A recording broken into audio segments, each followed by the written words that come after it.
Кеш жарық достар, қалайсыздар? Добрый вечер, друзья, как ваши дела?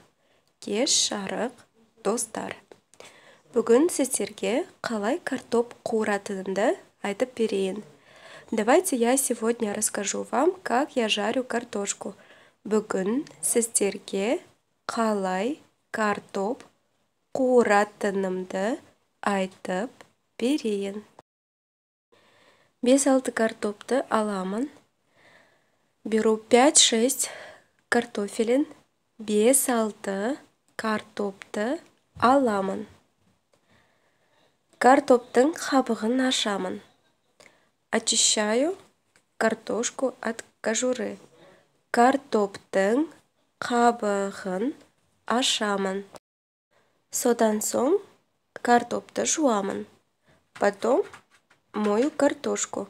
Содан соң картопты жуамын. Картопты ұзыншалап тураймын. Нарезаю картошку соломкой. Картопты ұзыншалап тураймын. Сосын бетіне тұз себемін. Потом насыпаю соль. Сосын бетіне тұз себемін. Енді майды қыстырып аламын. Теперь нагреваю масло. Енді майды қыздырып аламын. Қызған майға картопты саламын. На нагретое масло кладу картофель. Қызған майға картопты саламын.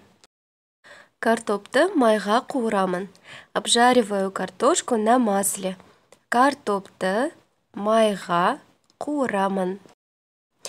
Бұл картоп фри деп аталады. Эта картошка называется фри. Бұл картоп фри деп аталады. Кетчуппен немесе соуспен жеуге болады. Можно есть с кетчупом или соусом. Кетчуппен немесе соуспен жеуге болады. Әрине, достар, сіздер қалай картоп қуыратынын білесіздер. Конечно, друзья, вы все знаете, как жарить картошку. Бұл жай ғана жаттығу етін.